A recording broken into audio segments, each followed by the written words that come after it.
and welcome to Market Domination. I'm Allie Canal, live from our New York City headquarters. There's just 30 minutes to go until the closing bell, and stocks, they're trading mixed at the moment. You're seeing the Dow off just around 200 points, roughly 0.5%. The S&P 500 is up about 0.2%, and the NASDAQ Composite is your biggest gainer of the day, helped by shares of Amazon and Nvidia. Of course, Amazon striking that $38 billion deal with OpenAI for NVIDIA chips, which we'll be digging into a little later in the show.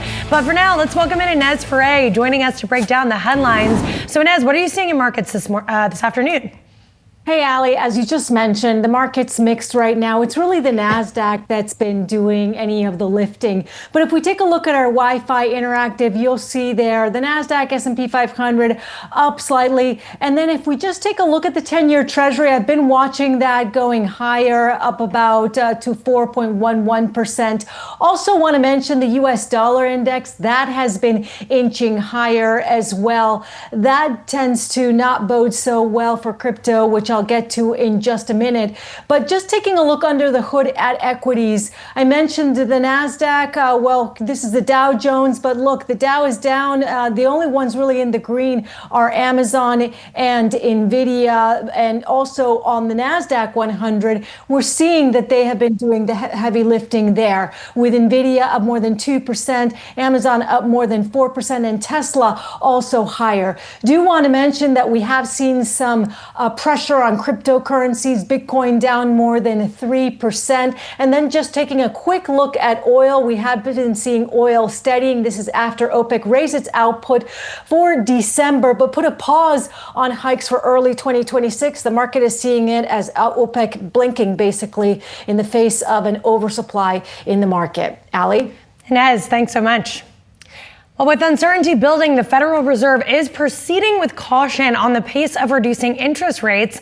Fed Chair Powell said last week there is division on the committee about whether to cut rates again in December. Here with more on the latest Fed commentary is Yahoo Finance Fed correspondent Jennifer Schomburger. So Jen, what are we hearing from officials about the path forward? Hi, Allie. Good afternoon. Great to see you at the anchor desk. 3 Fed officials said they were in favor of cutting rates last week, but they're unsettled when it comes to the next meeting in December as they weigh risks for higher inflation with a softer job market. In an interview this morning with Chicago Fed President Austin Goolsbee, he told me he's more nervous about inflation than employment, given that it's been running above the Fed's 2% target for 4.5 years now and moving in the wrong direction.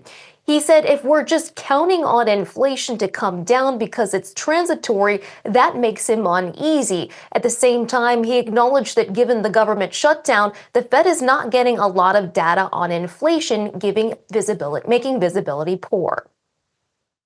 I'm not decided for what I think about the next meeting, and we are still going to get at least some private sector observations and the Chicago Fed's labor market indicators telling us some about the job market. We're probably not going to get much on the inflation side, so I am a little wary, and my threshold for cutting is a little bit higher than it was in the last 2 meetings.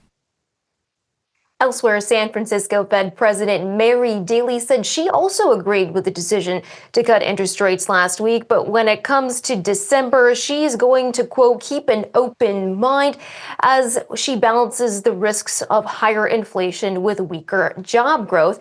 Meanwhile, Fed Governor Lisa Cook says she's more worried about the job market than inflation, so the opposite of Austin Goolsbee, which is what led her to vote in favor of cutting rates last week. But she did not tip her hand for December, saying only, quote, looking ahead, policy is not on a predetermined path, and that every meeting, including December, is a live meeting. Now, Cook also did not address the pending court case before the Supreme Court about whether President Trump has the legal authority to fire her. Allie? Yeah, Jen, there's so much to keep track of and a lot of different viewpoints as well. Appreciate it as always. Well, Wall Street's trying to keep October's momentum going into November, with investors piling back into tech.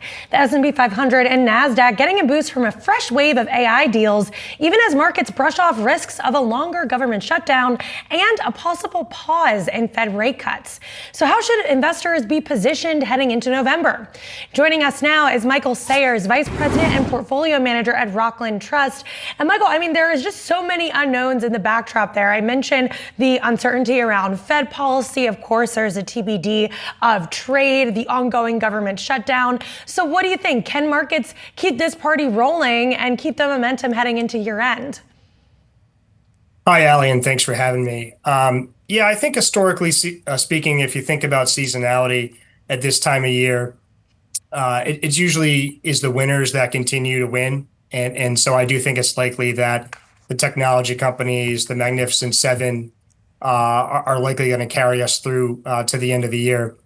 That said, as you mentioned there, there are some things to worry about. We've got the government shut down. We're not getting economic data, so the Fed's kind of flying blind a little bit. Some of the private market data metrics out there are suggesting that the labor force is weakening.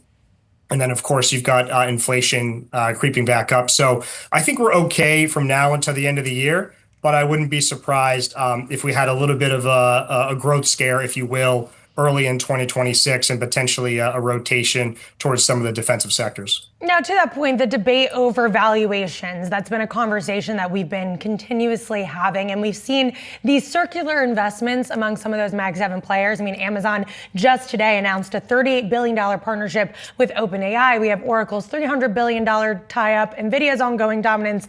Do you think we're entering bubble territory? Is this at all a warning sign for you? Or do you think the fundamentals justifies the valuations that we're seeing? I think based on the earnings season that we've just had with most of the Magnificent Seven reporting last week, I think investors are starting to become more discerning. They're not rewarding higher CapEx spending from all the hyperscalers at the same rate. So, for example, Amazon, also Microsoft, and Google, they showed an acceleration in their cloud revenue growth. And so the market rewarded them with flat to higher stock prices in the case of Google and Amazon, because investors are seeing the returns there. But on the hand of meta platforms, Facebook, they increased their CapEx spending, but the ROI and the timeline for payback for Meta is a bit more dubious. I mean, yes, they're using AI to improve their ad targeting. And that's great in the near term, but it's unclear how much better that can get. And they're not a hyperscaler. They don't have a cloud business where they're seeing, a big uptick in revenue there. And you did say you wouldn't be surprised if there is a growth scare heading into 2026 and that markets may be underappreciating a possible pullback. So when you talk about those defensive sectors, those defensive names, where are you pointing to there? Do you have specific stock picks? I do. I think I want to focus really in the healthcare sector. In healthcare, you can kind of play defense, but also offense at the same time. So, a couple companies to highlight. One would be Veeva Systems. So this is a a software provider for the healthcare sector. They're kind of like the Salesforce.com for the big pharma and biotech companies. They do customer relationship management. And in addition, to that, they also just had a big settlement with IQVIA, which is going to allow them to use IQVIA's data, and they can collaborate to build more products for their customers around data analytics.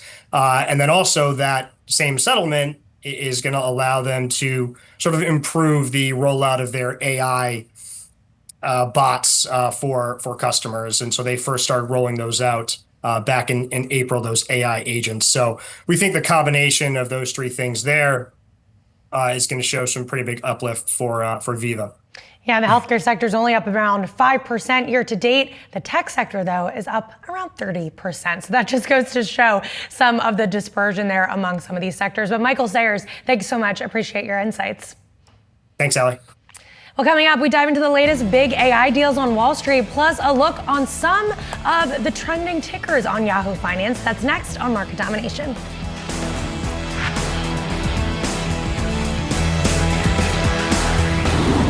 Amazon shares jumping today after the company announced a $38 billion partnership with OpenAI, giving the ChatGPT maker access to Amazon's cloud infrastructure and NVIDIA's AI technology. Yahoo Finance tech editor Dan Howley joins us now to break it all down. So Dan, this agreement essentially links Amazon, OpenAI, and NVIDIA, three heavyweights in one move. And it was a little confusing to me at first, because why wouldn't OpenAI just go directly to NVIDIA? So how does this work in practice? And why are we seeing so many of these interconnected AI partnerships right now? Yeah, like this is basically kind of an extension of what we've seen in the past, where OpenAI teamed up with Microsoft. They were using Microsoft's Azure cloud. This way, the infrastructure is already built. They don't have to put in for it. They just pay to rent the servers. It's the same thing here with Amazon, the same thing we also saw with Oracle. Now, just for some context, originally, OpenAI and Microsoft were linked at the hip. Microsoft was the #1 provider, exclusive provider for their cloud services for AI, but then they started to allow OpenAI to use other sources for their cloud needs. Microsoft just unable to really keep up with how much OpenAI demanded as far as capacity, and so they had a right of first refusal. That allowed Oracle to come in with the Stargate project.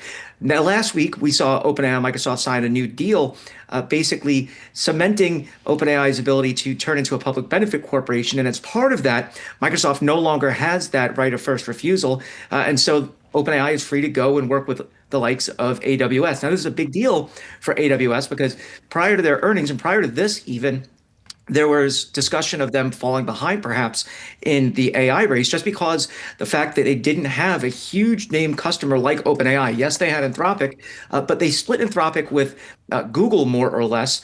They said that they're going to have 1 million chips for Anthropic. Google said the same thing. So this is an extension of all of those deals.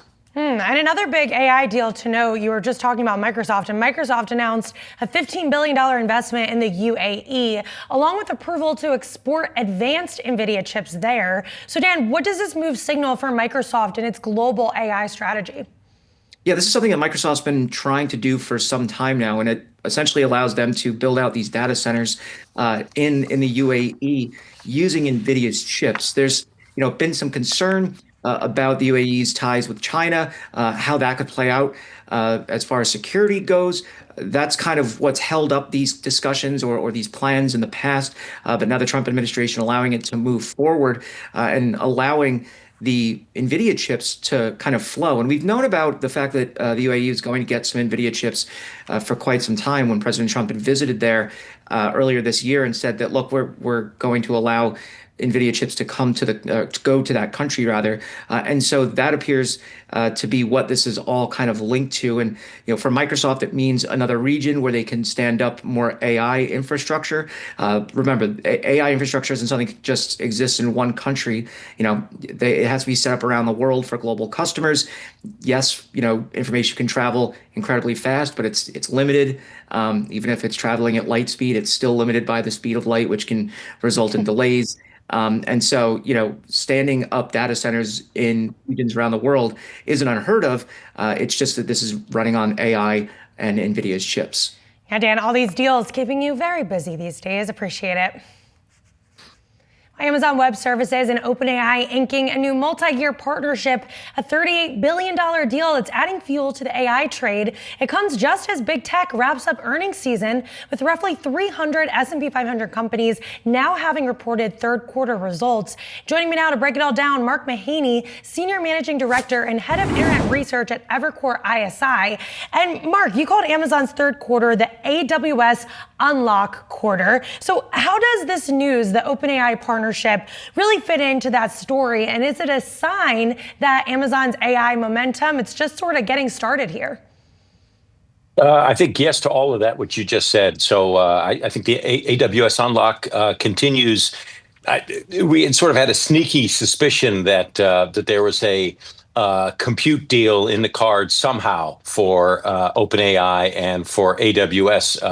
OpenAI has been pretty public for a while saying that that they needed more compute, and Amazon's sitting out there as the one major cloud vendor that they weren't aggressively working with. So anyway, so I think it's sort of it's a sizable deal. It adds to a backlog that the company already talked about in the month of October, which was as big as what they had signed in all of the September quarter. So it just seems like Amazon has finally gotten a lot of momentum behind it again. And the stock, the single biggest factor on Amazon stock the last 2+ years, 2.5 years, has been the performance of AWS. And now that's started to turn back up. I think that's why the stock will turn back up. Now, these AI partnerships, they're very circular in nature, right? I mean, we have every big player, both a customer and a supplier, and it's led some investors, some Wall Street analysts to wonder whether or not we're in bubble territory. So given the results that we saw last week, what do you make of these partnerships, these various deals, and the amount of money that's being spent on AI right now?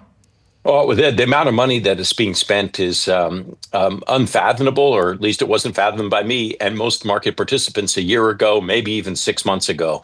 So one, that's fascinating, and it is something that investors should focus on, to the good and to the bad. But this is money that's being spent by some of the most profitable companies that we've seen in, well, maybe ever. If you look at the combined cash flows of a Google, a Microsoft, a Meta, maybe an Oracle, and Amazon. These are amongst the wealthiest, most cash endowed companies, in the market. So, and then it's interesting that all 3, 4, 5 of those companies I just mentioned are all focused on this kind of AI cloud opportunity, the goal of trying to get to AGI or to superintelligence. So that's a lot of very well-seasoned tech executives going after an opportunity that probably tells you that there's a there. And by the way, we've already seen AI deployed aggressively by Meta, and it's succeeded. It's succeeded in boosting its ad revenue, and it's succeeded in boosting its user growth and engagement growth. So kind of checks across the board in terms of, there's already evidence out there that suggests that investors can see an ROAI, return on all that AI spend. Well, let's talk about some other tech plays. Uber and Lyft both reporting this week. You've got an outperform rating on Uber, in line on Lyft. What are you watching most closely heading into these results? Is there a certain signal or metric that's on your radar? This company's been able to sustain close to 20% bookings growth. So we want to kind of see more of the same. We want to see consistency in these growth rates and expansion in their operating or EBITDA margins, and a boost to their free cash flow outlook. Like, show that consistent, almost premium or close to premium top line growth, and then throw in expanding margins, and then buy back some more stock. It's a really nice combination. That's kind of at the financial high level. What investors, I think, are going to be particularly interested in hearing, however, is more AV deals, autonomous vehicle deals. So Waymo just announced today that they're expanding into 3 cities, one of which is San Diego.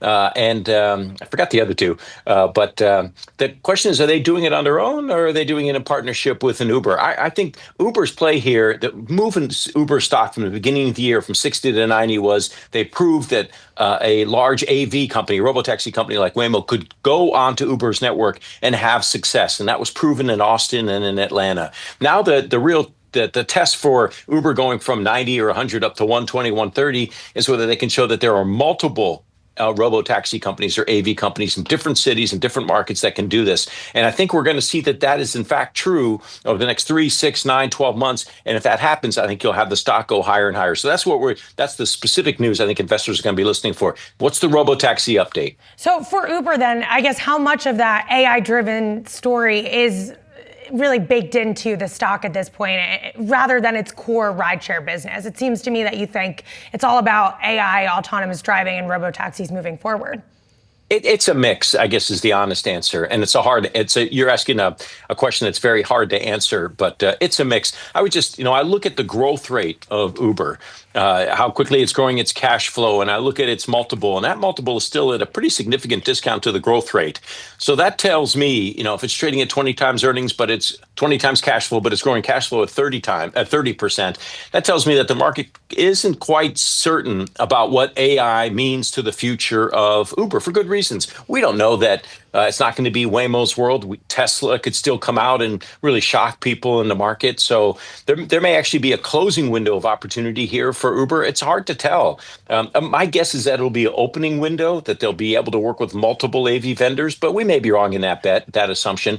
So I don't think that's all priced in, or else I think the multiple would be closer to 30 times cash flow, and then the stock would be 30, 40, 50% higher than it is today. So that's why I still think it's an interesting long here, because I think you have this unlock on Uber. All right, we'll have to see what these results bring. Mark, thanks so much. Appreciate it. Thank you.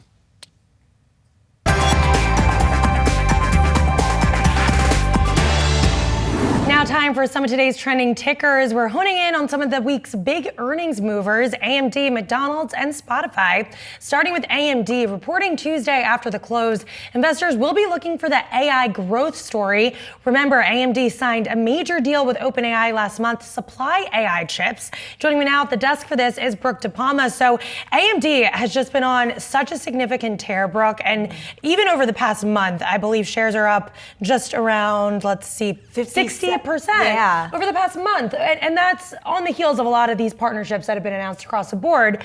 But it feels like we're in a good opportunity for this company to deliver. Yeah, this is definitely a show me story, Allie. What we're hearing from Wall Street analyst Morgan Stanley, Joseph Moore, saying that given the rally, we really need some strong outcomes from that MI 450 to be bullish from here, which remains a show me situation. This stock is up more than 100% year to date, 114%. And this company has increasingly become more and more of a rival to that key player leading the AI revolution. Some are saying NVIDIA, especially given the fact that they both inked these deals within this quarter with OpenAI and Oracle. Now, keep in mind, NVIDIA does report on November 19th. So this could be a key indicator into maybe some tea leaves and what that report could look like in the coming weeks. Yeah, and of course, AMD is much smaller than NVIDIA, only about a market cap of just around $420 billion compared to the NVIDIA trillion. 4 trillion or 5 trillion now. So it's truly astonishing, but this will be a key report for investors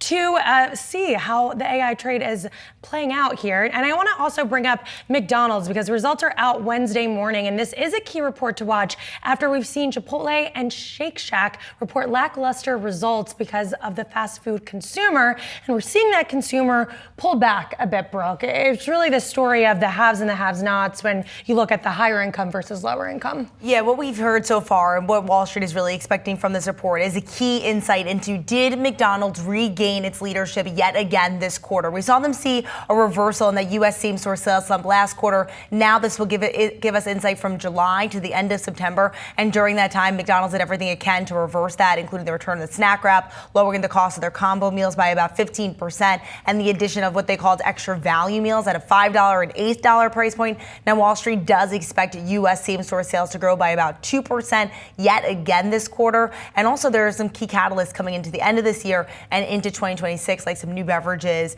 as well as that Monopoly game return for the first time in a decade. So is the low-income consumer holding up? We'll get some key reads into that. Yeah, and to your point, product innovation, that tends to bring people back in the door, but shares are only up around 2% since the start of the year, greatly underperforming the S&P. And then lastly, Spotify. The stock is down since its second quarter results.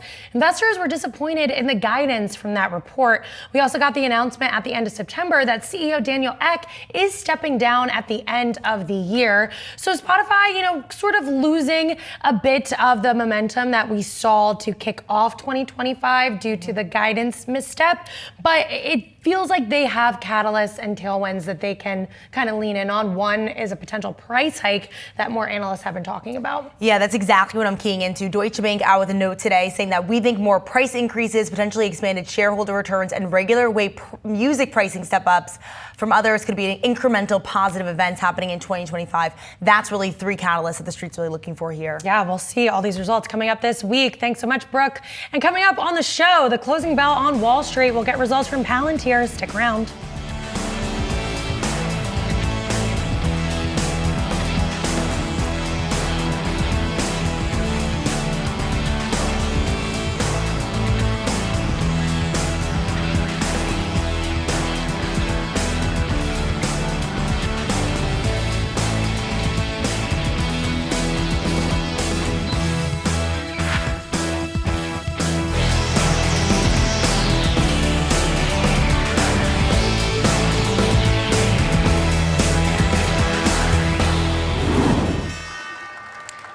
That's the closing bell on Wall Street, and now it's Market Domination overtime. We're giving you full coverage of all the moves to get you up to speed on the action from today's trade.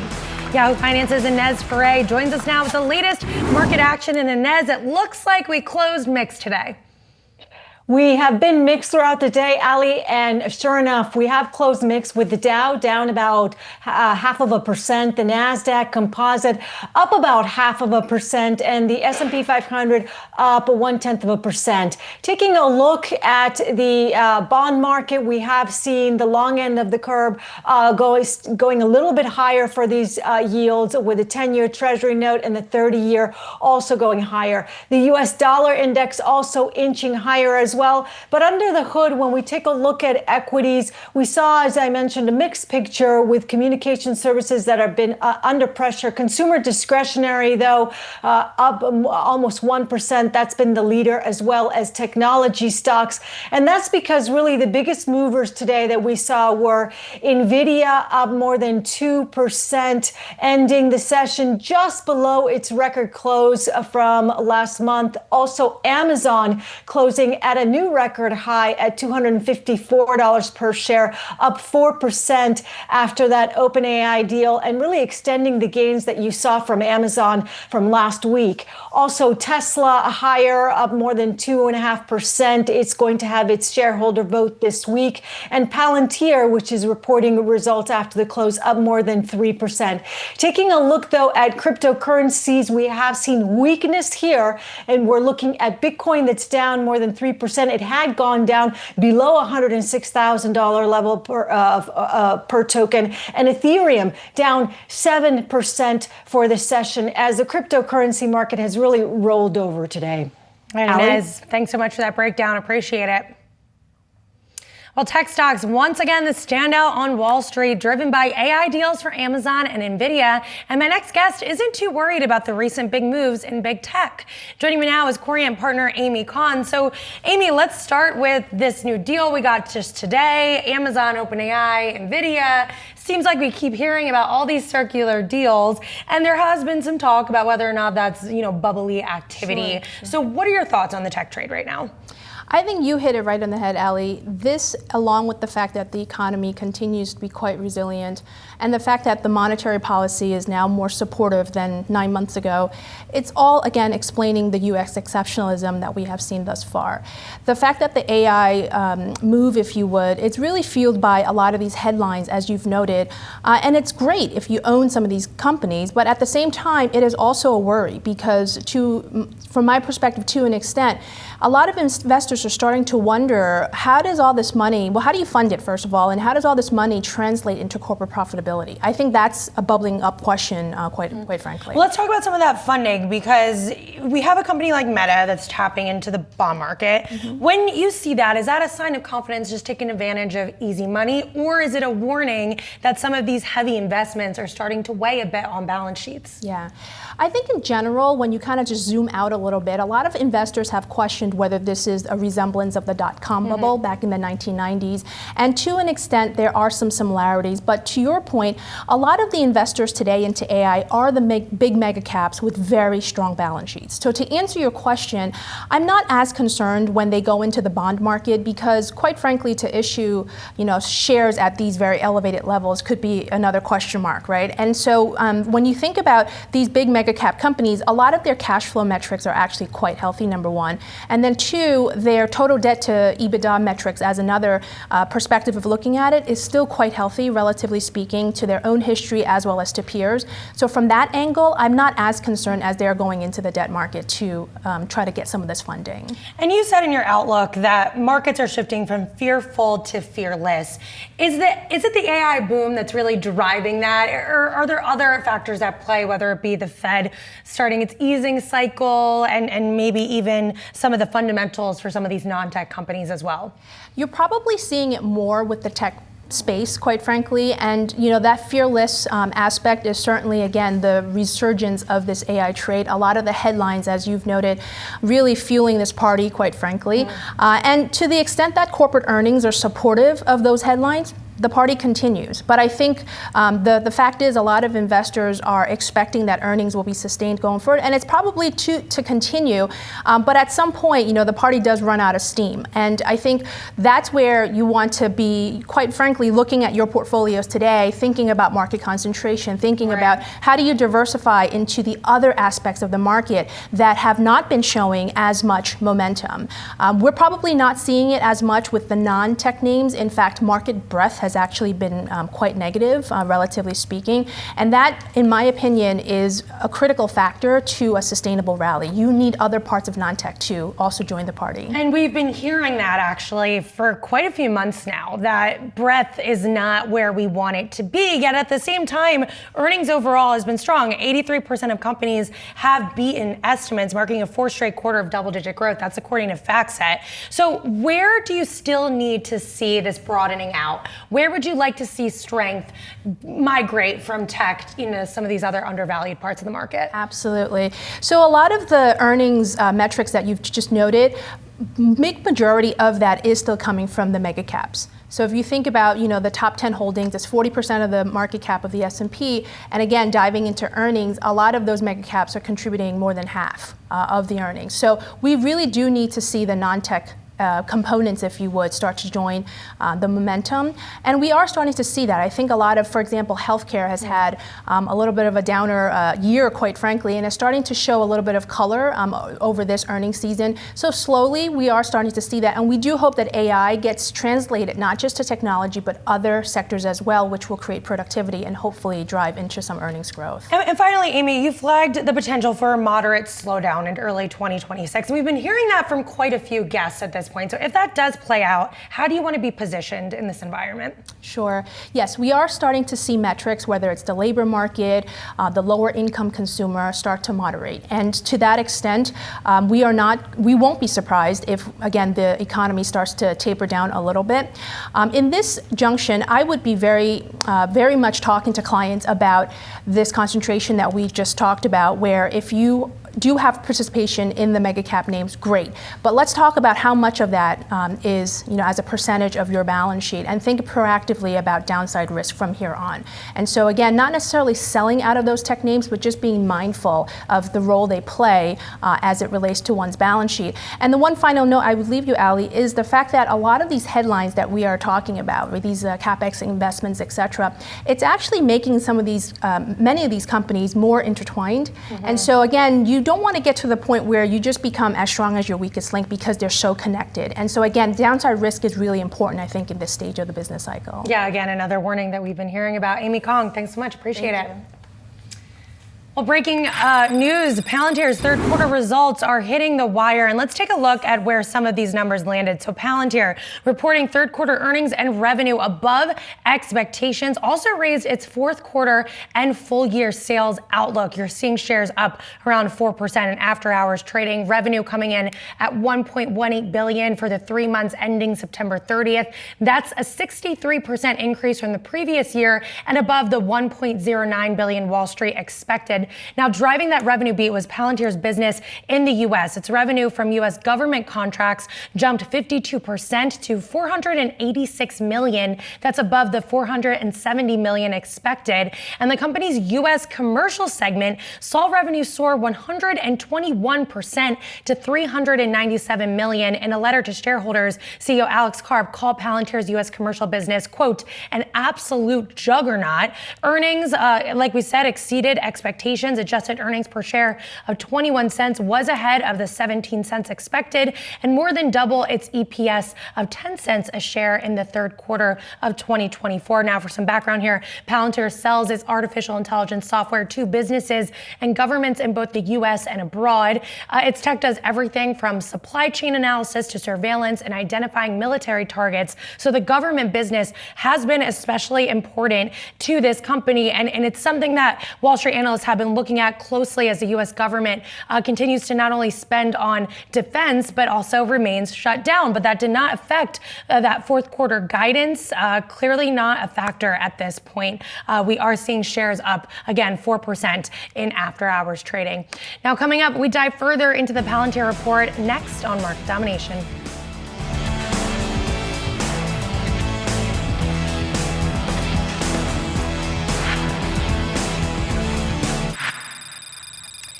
Palantir is out with its latest quarterly results, the company topping revenue estimates for the third quarter and raising its revenue guidance for the full year. Here with a closer look at the numbers is Epistrophy Capital Research Chief Market Strategist Cory Johnson. And Cory, across the board here, very strong results. Seems like a pretty stellar quarter. As you parse through this report, what stands out to you most? So I guess the thing that really jumps out at me, in my model, I had to do a double take when I looked back at my model over the weekend and saw that I was predicting a 99% business increase in their commercial revenue, thinking, is Cory crazy? And then they come out with a 121% increase in commercial revenue. So that was a really dramatic number.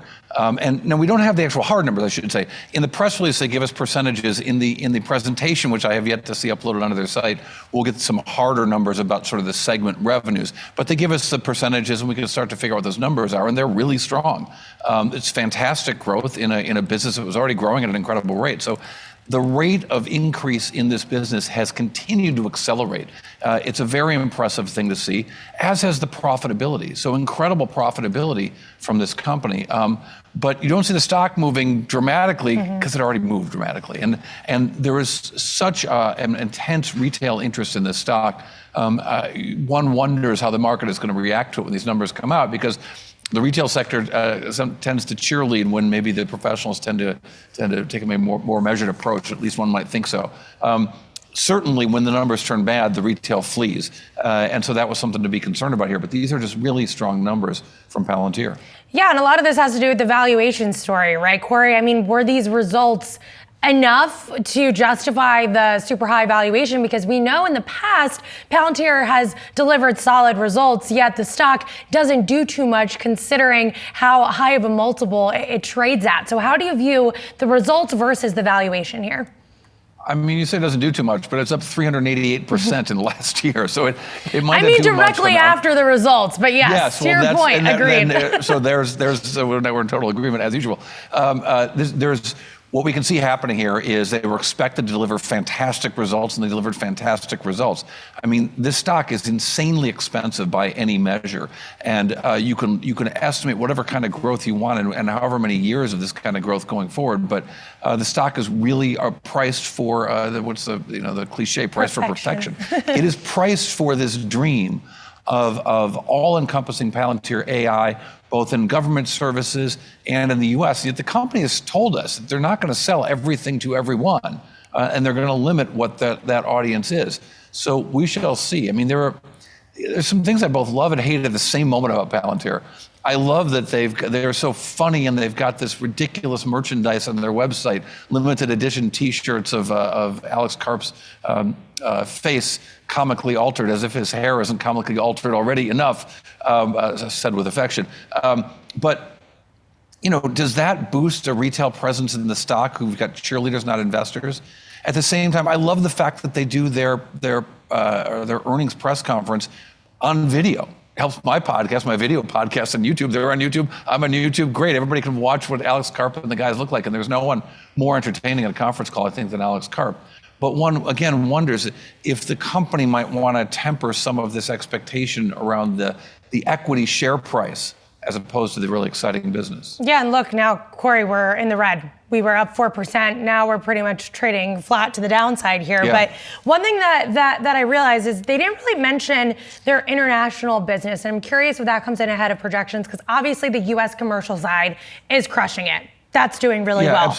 But internationally, it's struggled. The commercial business abroad has fallen below expectations over the past 2 quarters. So how important is that international segment when you think about the future of Palantir's growth? Well, and again, it gets to where could this? I'm looking at the press release to see if they update the presentation here on my other screen. And they have yet to. They'll do it surely momentarily. But they have told us they're not going to sell to everyone. They have told us they're going to sell to the U.S. and their allies. They announced an important deal into the U.K. recently. But we'll see what they sell and how they limit what they sell and what their products can do. I mean, Palantir is very excited about all the possibilities they have to strengthen America and America's defense and offense. Not everyone's as excited about that. We see that when we look at what's happening with ICE. That is this the mining of data, or is it the excavation of secrets? And we wonder how far that we want that to go, and how many successive U.S. governments are going to want to have unfettered access to personal data of individuals and make a big business out of that for Palantir. So there may be limits to their business that we don't see right now. But this quarter, right now, the numbers are just spectacular. And Cory, real quickly here, some analysts have flagged ethics as a growing concern for retail investors since Palantir has been protested for its deals with ICE and the Israeli military. Is that at all a risk for the stock?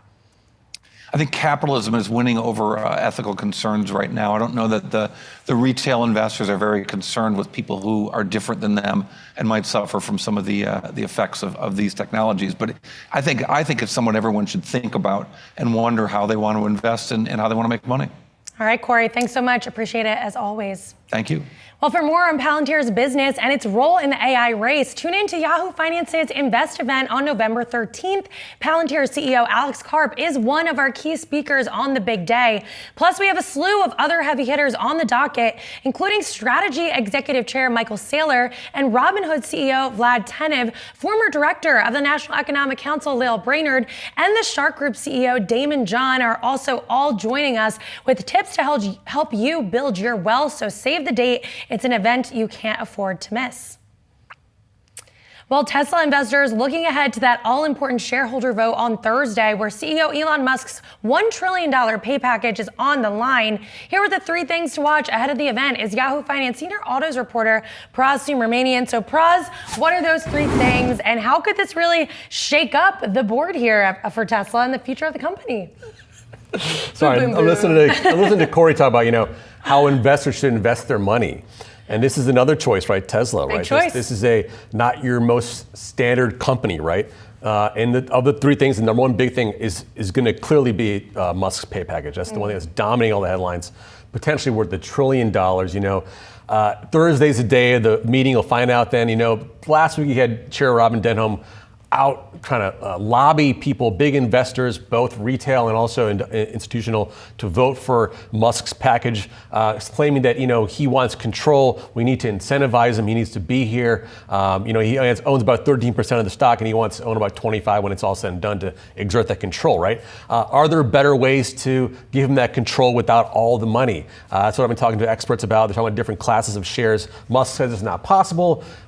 Who knows? This is corporate America. You can probably figure out a way to do something like that. But two other things I want to note. There's three directors that are up for election: Ira Ironprice, Joe Gebbia, Airbnb co-founder, and Kathleen Wilson-Thompson, who's a special committee member and also a HR sort of specialist. So those three people are up for vote as well. And then lastly, the XAI investment, right? So this is something that Musk's other company, right? He's talking about a different company here, Tesla. Musk has multiple companies under his domain. The question came up, should Tesla invest in XAI? Musk said, you know what, I want the shareholders to kind of decide on that, not management. The board put that up for vote. The board is not taking a position on that, saying the shareholders should decide.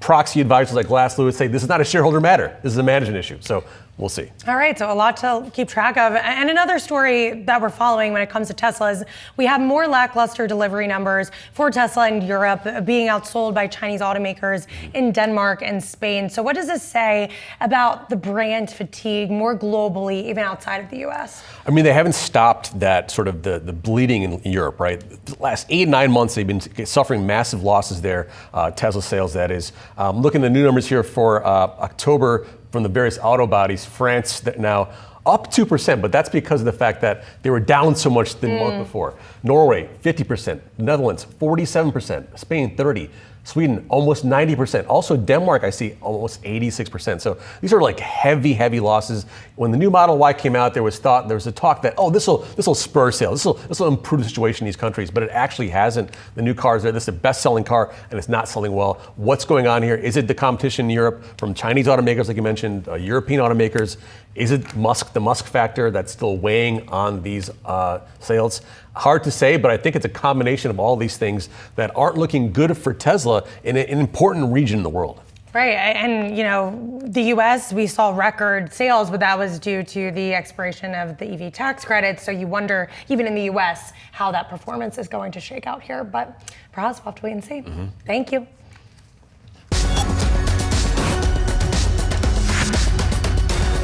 Here's a look at what to watch for Tuesday, November 4th. Another busy day on the earnings calendar. Ahead of the opening bell, we'll be hearing from Pfizer, Uber, Spotify, and BP.